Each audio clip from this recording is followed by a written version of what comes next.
O companheiro João colocou: poderia fazer um vídeo sobre por que a Albânia não foi uma experiência socialista? Então, eu vou destacar alguns aspectos disso agora, né, na live. Mas já vamos entrar no assunto. Antes, só queria saudações aí ao companheiro Gildo. Gosto bastante do companheiro aí, fazia tempo que não ouvia. Então, saudações aí. Muito legal que o companheiro esteja acompanhando nossa live. E dito isso, então, vamos iniciar nosso tema propriamente da live de hoje, né? Bom, então, por que já destacando melhor, né? Do que é a live de hoje? Como eu falei, a gente não vai estar tratando de questões tão aprofundadas, não vamos estar imbuindo tanto a questão, mas nós estaremos tratando sobre esse texto que foi recentemente publicado no blog Servir ao Povo de Todo o Coração, Enverrode Refutado, né? Que foi publicado na revista do Movimento Revolucionário Internacionalista, MRI, né? Que foi uma das primeiras tentativas de unificação do movimento comunista internacional em torno do maoísmo, né? Ainda que não tenha logrado sucesso, foi uma importante experiência, né? E deve ser visto dessa forma. E ele foi escrito, na verdade, pelo secretário-geral nessa questão, né? Primeiro é importante a gente fazer um breve resumo histórico, né? Quem que é Enverrode? Enverrode, né, foi um dirigente destacado, partizan, né, que lutou na luta de libertação da Albânia antifascista, né, contra o fascismo, na época ali da Segunda Guerra Mundial, e também vai ser o chefe, né, do Partido do Trabalho da Albânia, que será o Partido Comunista lá que se estabeleceu, né? No contexto do grande debate, ou seja, no contexto do revisionismo de Khrushchev, da restauração capitalista da União Soviética, o Roja vai se posicionar à esquerda no debate, no grande debate, né? Eu havia comentado no último vídeo, né, sobre por que não há mais países socialistas atualmente, que havia se delimitado uma luta de duas linhas, né, entre a esquerda e a direita, e na esquerda, né, dirigida pelo Partido Comunista da China, logo em seguida deste estava o Partido do Trabalho da Albânia, dirigido pelo Enverrode. Então é importante que a gente destaque isso e destacar que por um grande período o Enverrode e o seu partido teve um grande papel na luta contra o revisionismo de Khrushchev, na luta contra o revisionismo soviético, na oposição ao social imperialismo soviético, então na oposição, por exemplo, à invasão da União Soviética à Tchecoslováquia, e de fato lutou ombro a ombro o presidente Mao lá contra o revisionismo soviético. Entretanto, principalmente após o golpe na China, o golpe de Hua Guofeng e o assumimento, né, de Deng Xiaoping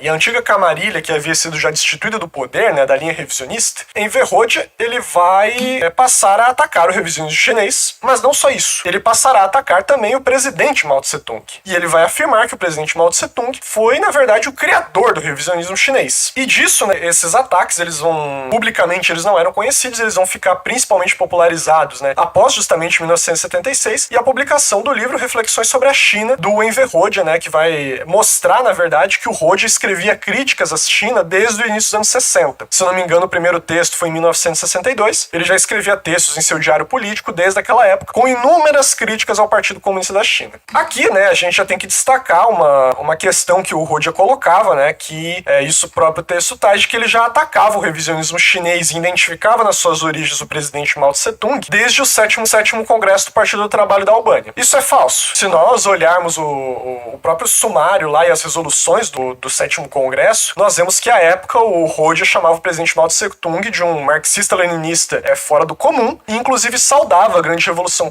cultural proletária que havia derrubado os revisionistas do Partido Comunista da China. Ele até citava Liu Shaoqi, Lin Piao e Deng Xiaoping. Então vejam, né, que até 1976 esses ataques não eram públicos. Isso vai se tornar público justamente após esse ano e particularmente com a publicação desse livro, né, Reflexões sobre a China. E aqui a gente entra numa questão que foi uma grande pergunta que vem me fazendo desde o último vídeo, que foi sobre por que não há países socialistas atualmente, que é a questão do porquê a Albânia nunca chegou a ser um país socialista. Dado aqueles critérios que eu havia colocado, critérios ideológicos, políticos e econômicos, né, colocar que a Albânia não havia atingido, logrado o socialismo propriamente. Esse não é o tema principal de nossa live, nós não vamos então fazer igual nós estamos fazendo com os outros países lá, de tratar a ideologia integral do Partido do Trabalho da Albânia, a linha política e analisar a economia. A gente não vai tratar dessa forma, mas a gente vai dar importantes aspectos que remontam o porquê que eu afirmei aquilo, né, e porquê que eu omiti a Albânia quando eu afirmei, né, dos países que já foram socialistas, e porque não seria correto colocá-lo como tal, né. Mas ao final a gente vai chegar a essa conclusão mais propriamente. Por isso que eu afirmo, né, esse vídeo é mais uma introdução do que propriamente um grande desenvolvimento teórico aqui sobre a Albânia, né, e a democracia popular, o Partido do Trabalho, enfim. Bom, desde os anos 60 a gente já via inúmeras críticas que o Enverrode fazia a Mao Tse-tung, e nós vimos desde aquela época o surgimento de uma crítica que pode ser colocada como dogmática. E dogmatismo aqui enquanto expressão de subjetivismo. Por quê? Porque o Enverrode, desde aquela época, ele demonstrava nos seus textos uma incapacidade de manejar uma luta de duas linhas, ou seja, manejar a luta de classes a nível político, no caso internamente no próprio Partido Comunista e entre sobre partidos comunistas estrangeiros. Isso vai ficar muito manifesto quando, por exemplo, o Enver Hoxha vai criticar o presidente Mao Tse-tung, o Partido Comunista da China, ao fazer uma reunião com o Partido Comunista da União Soviética. E isso depois da destituição de Khrushchev. Quando Khrushchev já havia sido destituído, ele vai falar que isso era uma posição conciliatória e oportunista. Vejam, qual que era a posição do presidente Mao Tse-tung? A posição era, os khrushchevistas haviam assaltado o poder, mas ainda poderiam haver marxistas-leninistas do Partido Comunista da União Soviética. E é claro que haviam até determinado ano. De maneira que o manejo da luta de duas linhas, naquele momento, para além de aplastar o revisionismo khrushchevista, se focava muito na possibilidade de que a linha marxista-leninista, a linha de esquerda do Partido Comunista da União Soviética, tomasse o poder novamente, vencesse a luta ideológica e passasse novamente ao poder da União Soviética. Posteriormente, no decorrer dos anos, não foi isso que aconteceu, ficou muito claro que não foi o que aconteceu, mas não por um erro do manejo do presidente Mao Tse-tung, e sim por um erro do manejo da própria esquerda, do PCOS. Quando a gente tratar melhor sobre restauração capitalista na União Soviética, eu vou tratar melhor desses erros de manejo da linha de esquerda, principalmente dos anos 50, e que levou propriamente à restauração capitalista no país. Então, desde aquela época, o Hoxha ele já vinha manifestando expressões de dogmatismo em tratar as resoluções, e essas lutas. É claro que Khrushchev era um revisionista. É claro que uma reunião com o khrushchevista não resolveria nada, mas a possibilidade de impulsionar dentro do Partido Comunista da União Soviética uma luta de duas linhas e impulsionar a esquerda a ascender o poder não era uma posição oportunista. Pelo contrário, era uma posição proletária e de manejo da luta de duas linhas naquele contexto do movimento comunista internacional. Então, essa é a primeira questão que eu gostaria de destacar. E desde então, no decorrer dos anos, ele sempre foi manifestando mais posições nesse sentido. Até que,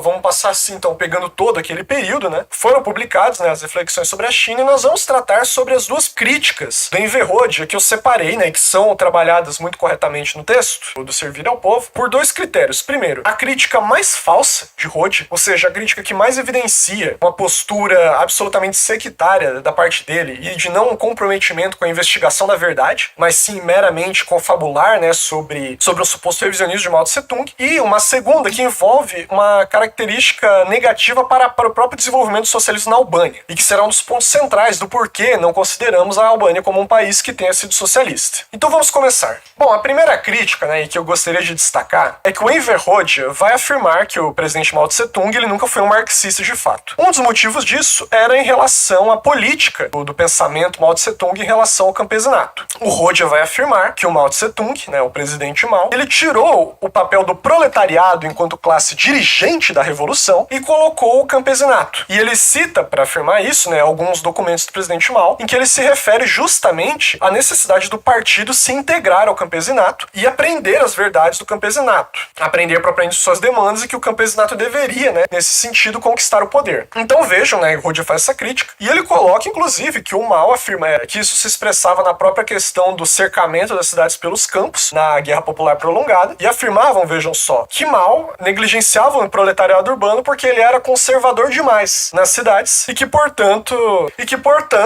não teria mais como ele ser a classe dirigente da revolução. Essa crítica de Hoxha é uma mentira. Não tem meios termos, não tem meias palavras, não tem, nesse caso, alguma tentativa de interpretar errado. Não, é uma mentira. O presidente Mao Tse-tung nunca colocou o campesinato como classe dirigente da revolução, certo? Essa crítica de Hoxha, na verdade, ela é uma crítica essencialmente, ela remete muito ao trotskismo. E é uma crítica de que Trotsky fazia a Lenin quando colocava, por exemplo, a necessidade da ditadura revolucionária conjunta do proletariado do campesinato. Porque, de fato, o presidente Mao nunca colocou isso. Se os companheiros lerem o Análise de Classes da Sociedade Chinesa, que é o texto mais básico da Constituição da Revolução Chinesa, fica muito mais claro, fica extremamente claro ali, e não é nem claro, é explícito. O proletariado, o operariado, os trabalhadores urbanos são a força dirigente de nossa revolução. Isso é muito claro. Então, essa colocação de que o presidente Mao seria um líder camponês, um líder que não colocou o proletariado como classe dirigente, é uma mentira. O que o presidente Mao Tse-tung tratava era o seguinte: o campesinato era a força principal da revolução. E naquelas particularidades ainda, era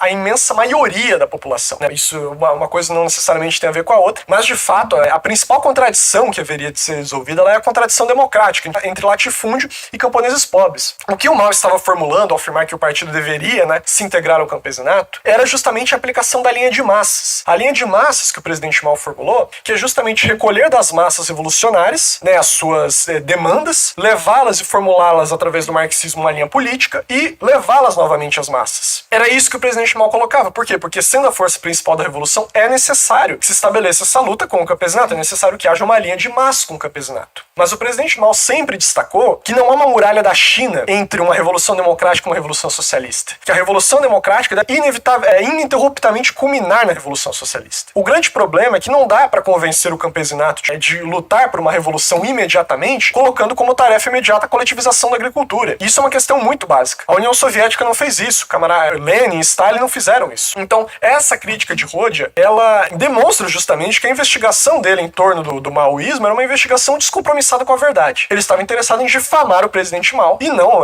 propriamente buscar a verdade do que era o revisionismo chinês, do que era o pensamento Mao Tse-tung. E isso, fica muito evidente com a própria política da China, posteriormente, justamente com a construção das áreas revolucionárias, as áreas de poder revolucionário, na própria construção das relações socialistas de produção, na própria coletivização das fábricas e coletivização das terras, como se vai se dar no final dos anos 50 e início dos anos 60. Então, afirmar isso, basicamente, o Enver Hoxha é uma mentira e é uma crítica absolutamente danosa, e que deve ser destacada dessa forma, Agora, avançando, vamos para, então, a crítica do Enver Hoxha para a grande revolução cultural proletária. E essa crítica aqui é um pouco mais séria, porque envolve os próprios problemas da construção do socialismo na Albânia. Vejam, o Enver Hoxha, ele vai atacar a revolução cultural. Por quê? É muito interessante quando a gente lê o livro do Hoxha, Reflexões sobre a China, que boa parte do que ele recebia, do que ele tratava, era baseado em delegações de chineses que foram para a Albânia, contatos que ele teve com embaixadores, com delegações do Partido Comunista, e a partir disso ele vai tentando construir uma narrativa sobre a Revolução Cultural, em que ele vai tratar do seguinte: ele vai afirmar a Revolução Cultural ela não é nem grande, nem revolução, nem cultural e muito menos proletária. Ele vai afirmar isso. Por quê? Ele vai dizer que o que estava acontecendo na China era uma anarquia, era um completo caos, e era resultante justamente dos problemas ideológicos do Partido Comunista da China. Ele achava um absurdo, por exemplo, o Partido Comunista da China estar travando uma grande luta de massas para desmascarar os revisionistas, desmascarar Liu Shaoqi e outros dirigentes de direita, ao invés de simplesmente ir lá, através do Comitê Central do partido, depurá-los. Ele ficava, nossa, mas se o Comitê Central é revolucionário, se o Partido Comunista da China é um partido revolucionário do proletariado, por que eles simplesmente não vão lá e destituem os revisionistas, sem precisar de todo esse caos, toda essa baderna,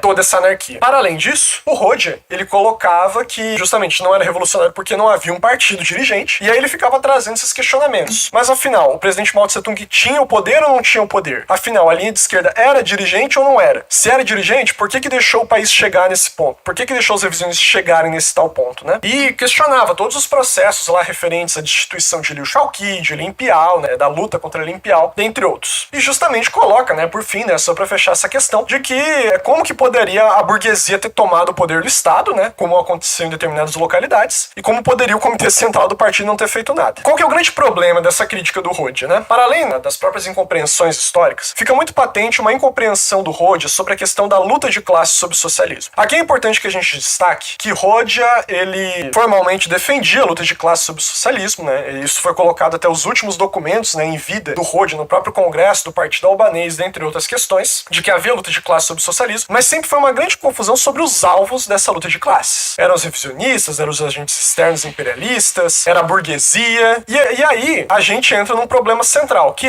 fica muito patente a essas críticas da Revolução Cultural que o Hoxha não tinha uma compreensão adequada e completa sobre a luta de classe sobre o socialismo. Ele não conseguia entender justamente a tomada de poder dos revisionistas no Partido Comunista da China e no Estado chinês. Ele só foi possível ser desvendado através de uma ampla luta ideológica do PCCH para desmascarar os revisionistas e, por fim, botar a lume, o seu caráter e daí travar uma luta justamente para destituí-los. Travar uma luta principalmente ideológica. Por quê? Porque o cerne da Revolução Cultural é o seguinte: se a burguesia continua se mantendo na ideologia e em todos os aspectos da sociedade, a luta ideológica ela assume essa principalidade principalmente para a eliminação das concepções incorretas no seio do povo. Ou seja, a vitória ideológica significa uma elevação de um patamar maior da unidade. Por quê? Porque se você simplesmente destitui o revisionista sem explicar muito bem, aquela linha revisionista vai continuar subsistindo e vai continuar se mantendo. Aqueles desvios vão continuar se mantendo e essa linha não vai ser propriamente desmascarada. Vai ser simplesmente um problema de deburações de métodos administrativos. E o que o presidente Mao descobriu e que desenvolveu durante todos os anos 60 na China foi um movimento de educação socialista. Por quê? Porque supostamente os revisionistas não eram revisionistas. Peng Sheng, o prefeito de Pequim, Liu Shaoqi, que era o presidente da República Popular da China, vejam só. A luta contra o revisionismo deles, ela deveria ser muito mais escrachada e demonstrada, porque senão ela não teria força,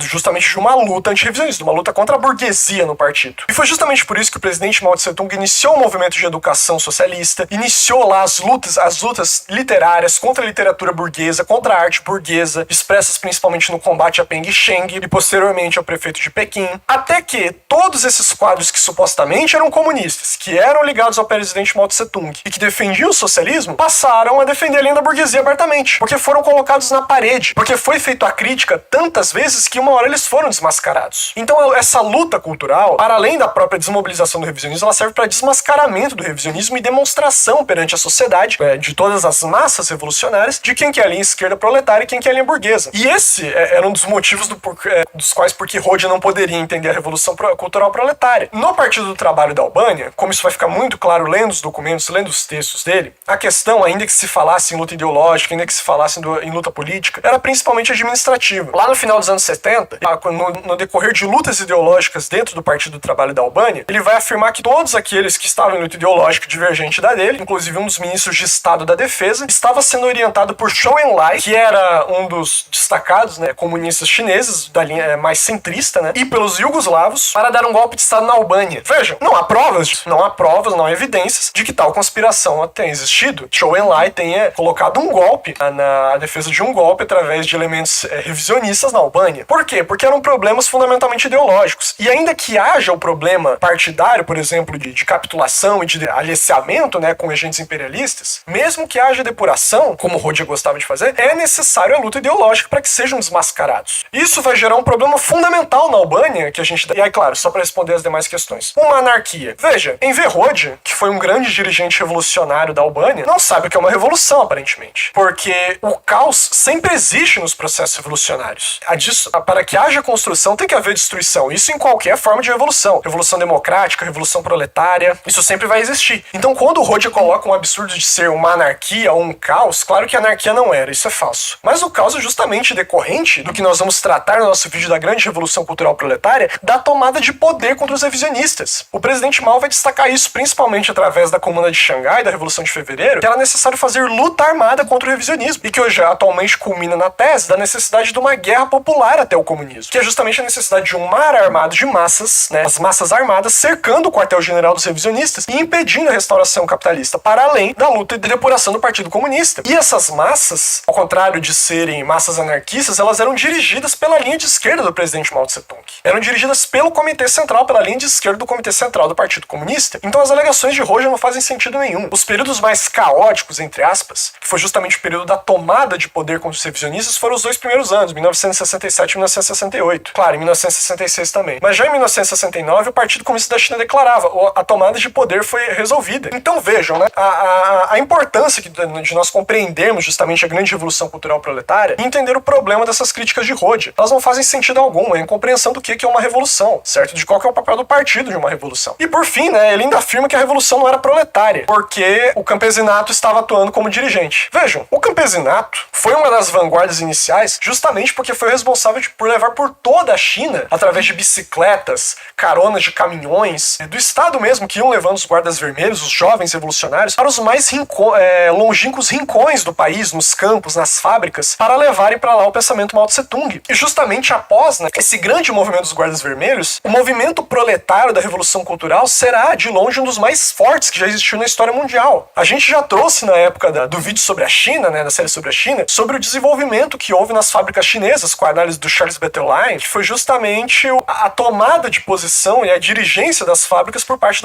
dos trabalhadores, dos proletários, e a luta pelo estudo ideológico e pela assimilação do pensamento Mao Tse-tung, e a luta contra os... Eu me esqueci o nome de como era afirmado, mas eram os seguidores da via capitalista, os Uzipai, os seguidores da via capitalista nas fábricas. Ou seja, tudo isso demonstra uma absoluta ignorância de Hoxha sobre a Revolução Cultural e um problema ideológico gravíssimo que vai se expressar no Partido da Albânia. Por quê? Porque essa postura de Hoxha, de resolver tudo puramente a nível administrativo, a nível de métodos, inclusive alguns de certa forma burocráticos, para resolver as resoluções do problema, levaram ao problema do Partido do Trabalho da Albânia, que é, os revisionistas não foram desmascarados. Quando há o golpe de Estado na China, de 1976, o presidente Mao já havia falado, os revisionistas estão prestes a tomar o poder, e todo mundo sabia que eram os revisionistas. Era Deng Xiaoping, era Hua Guofeng, e era toda aquela camarilha. O problema da Revolução Cultural foi não ter construído um mar armado de massas para vencer a contra-revolução. Mas o fundamental é que os revisionistas haviam sido desmascarados. Na Albânia, não haviam sido. O grande sucessor de Hoxha, que foi Ramiz Alia, e que era amigo pessoal e um grande seguidor de Hoxha, até onde se sabia, foi o grande restaurador do capitalismo no país. E ninguém sabia antes da morte de Hoxha que ele era revisionista. Por quê? quê? Porque as posições dele não foram desmascaradas, as posições dele não foram reveladas. Então vejam, né, que o Rodia, ele entregou de bandeja o país para os revisionistas. Ele entregou de bandeja o país justamente por não ter desenvolvido uma grande revolução cultural proletária. Ele afirmava que desenvolveu uma revolução cultural, mas não a ponto de desenvolver uma linha de massas, uma luta de duas linhas, a ponto de fazer como foi feito na China, certo? Então vejam essas questões, né? As críticas à grande revolução cultural proletária não faziam sentido nenhum, demonstravam uma incompreensão do Rodia, tanto sobre o problema da revolução, tanto sobre o problema do Partido Comunista, da luta de duas linhas do Partido Comunista, e a própria questão do mar armado de massas, da luta de massas, né, para aplastar o revisionismo, entendendo tudo como uma questão meramente administrativa, justamente, resolução de problemas, e que de fato vai trazer sérios danos à própria revolução albanesa. E bom, da onde reside no fundamental essa incompreensão? Vejam, em 1978, Enver Hoxha já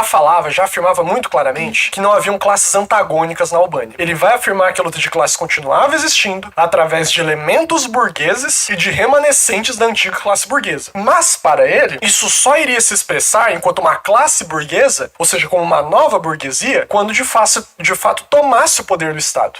Aqui é um problema grave de compreensão da diferença até de classe dominada e classe exploradora. Como a gente já sempre trabalhou, a burguesia continua existindo sob o socialismo. Então, quando o Rodia fala que não havia mais antagonismos de classe na Albânia, era uma expressão revisionista muito claramente. E essa incompreensão de que esses elementos burgueses só se tornariam burguesia com a tomada de poder é reflexo justamente dessa incompreensão dele, da luta de classe sob o socialismo, porque a burguesia no fundamental já havia tomado poder. É como eu falei, na China, durante os anos 60, foi feita uma longa luta para desmascarar todos os elementos revisionistas que haviam usurpado o poder e que foram reconquistados após a grande revolução cultural, né, durante a grande revolução cultural. Mas o Rodia não conseguia olhar e ver que na Albânia esse processo também se reproduzia e que vai se expressar muito mais claramente após a morte dele. Mas já era feito. Então, vejam que a grande base, e aqui a gente pode completar, o revisionismo albanês, ele deve ser entendido como um dogmato revisionismo albanês. Por quê? Porque foi um dogmato revisionismo à medida que não assimilou as compreensões do presidente Mao Tse-tung. Aí muitos podem afirmar, mas ele assimilava o marxismo-leninismo, então tá certo, né? Não, por quê? A Albânia, no fundamental, ela só viria a se tornar socialista, de fato, com o final da coletivização, que é o que geralmente marca, né, a passagem de uma democracia popular, de uma revolução democrática ao socialismo. A coletivização na Albânia acabou em 1967. Isso já era a época da Revolução Cultural. Já era a época em que o maoísmo estava surgindo como uma nova etapa do marxismo. E ao Rodia não compreender os aportes do maoísmo, ele próprio vai engendrar o dogmato revisionismo na Albânia, que vai negar as contribuições do presidente Mao e vai impedir uma verdadeira luta de classe sobre o socialismo. E veja, eu não estou dizendo que ele não colocava isso historicamente. Rodia falava de luta de classe sobre o socialismo, falava na luta contra os remanescentes burgueses, mas isso não foi colocado na prática, porque a forma universal de se colocar isso na prática é através da grande revolução cultural, certo? E é por isso que o presidente Gonçalo, né, em sua entrevista, vai falar muito claramente. Já em 1978, o Rodia falava que não haviam classes antagônicas na Albânia e que, portanto, isso marcava justamente que a Albânia já não era um país socialista. Nunca foi. Justamente porque o passo que precisava ser dado para chegar ao socialismo, ao final da coletivização, que era a compreensão do pensamento Mao Tse-tung, não foi dado. Vejam a importância dessa questão, né? E é importante que nós não subestimemos o dogmato revisionismo albanês. Eu já vi alguns companheiros na internet subestimando o dogmato revisionismo, afirmando que o revisionismo de Khrushchev, o revisionismo de Brezhnev e o revisionismo de Deng Xiaoping era pior. Não, o presidente Gonçalo coloca muito claramente: nós lutamos internacionalmente contra o revisionismo soviético, o revisionismo chinês e o dogmato revisionismo albanês, de Ramiz Ali, que já havia sido criado pelo dogmato revisionista Enver Hoxha, ao negar a continuidade da burguesia sobre o socialismo, né, a existência de classes antagônicas sobre o socialismo. Então, é importante que a gente tenha isso e entender justamente, né, o caráter falso dessas críticas do Hoxha, né. Isso aí eu trouxe tanto a questão do campesinato quanto a questão da revolução cultural, mas principalmente, né, tomando essa questão da revolução cultural, de que desde o início dos anos 60 ele já demonstrava o seu dogmatismo, né, já demonstrava um dogmatismo na compreensão do método marxista-leninista, inclusive, de resolução das contradições, e que posteriormente, no salto em que a Albânia deveria ter dado para constituir o socialismo, vai de fato negar, né, as contribuições do presidente Mao e não vai lograr isso, resultando no fato de que a burguesia já havia tomado completamente o poder do partido, do exército, do Estado, e a única pessoa que não sabia era o próprio Rodia. Então, justamente por não ter levado a cabo, né, o conceito da grande revolução cultural proletária e desmascarado esses elementos burgueses e revisionistas do partido. Então, era isso que eu tinha para trazer, particularmente, né, sobre as críticas de Enver Hoxha ao presidente Mao Tse-tung e a revolução cultural. Como eu falei, né, foi mais uma questão de divulgar esse texto, eu já trouxe alguns pontos que não se tratavam tanto, não me propus aqui a fazer uma grande análise sobre a revolução albanesa, política, sobre a linha ideológica do partido. Eu trouxe mais esses aspectos, né, relacionados à compreensão própria do Rhodes sobre luta de classe, sobre o socialismo, sobre a manutenção de elementos burgueses, sobre a própria crítica à grande revolução cultural, né, e que devem ser entendidos justamente isso, como uma expressão de dogmato revisionismo que distorceu as contribuições do presidente Mao Tse-tung no melhor dos casos, afirmando que era uma anarquia quando era uma revolução, afirmando que não tinha um partido quando era a linha